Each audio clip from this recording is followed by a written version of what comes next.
হয়েছে, পুরানো হয়েছে, এটা নিন্দনীয়, এটা অন্যায় কাজ। যারা করেছে সমাজ বিরোধী, যারা জঙ্গি সন্ত্রাস যাই বলবে, তাদের সর্বোচ্চ শাস্তি আমি মনে করি মৃত্যুদণ্ড দেওয়া দরকার। কিন্তু বাংলাদেশের আইন কি করবে তার দেশের আভ্যন্তরীণ ব্যাপার তারা জানে, কথা বুঝে আসছে না? কিন্তু এইটা হওয়ার দরুন যদি কোরআন দোষী হয়ে যায়, কেন ওখানে নাকি মুসলমানরা মেরেছে বা নরের তকবীর আল্লাহু আকবার দিয়েছে, এই কারণে ইসলাম ও কোরআন যদি দোষী হয়, তাহলে আমার ভারতবর্ষে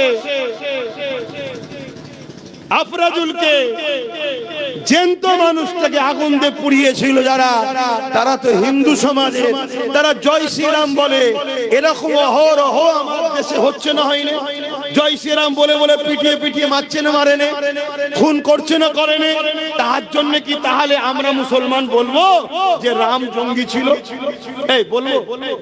এই বলবে তোমরা? না, বলা যাবে না। কেন? একটাকে অন্যায় করার জন্য একটা কারণ নাম লিয়েছে বলেই তাকেই যে খারাপ বলতে হবে এমনটা নয়। কেন? কেউ দোষ করলে সে দোষী।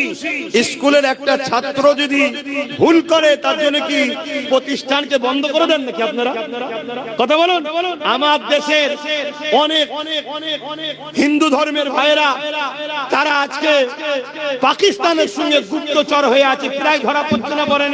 এই যে বোম মারলো বিভিন্ন জায়গায় হিন্দু ধর্মের লোক, এর জন্য কি তাহলে বলবো হিন্দুরা সব পাকিস্তানিদের সঙ্গে সেটিং আছে? এই বলবো হিন্দুরা ভারতের সঙ্গে গাদ্দারি করছে? না, এটা বলা ঠিক হবে না। যে ভুল করেছে সে দোষী। 10 জন ভুল করেছে বলে 10 কোটি লোককে কখনো আসামির কাঠগড়ায় তোলা যায় না।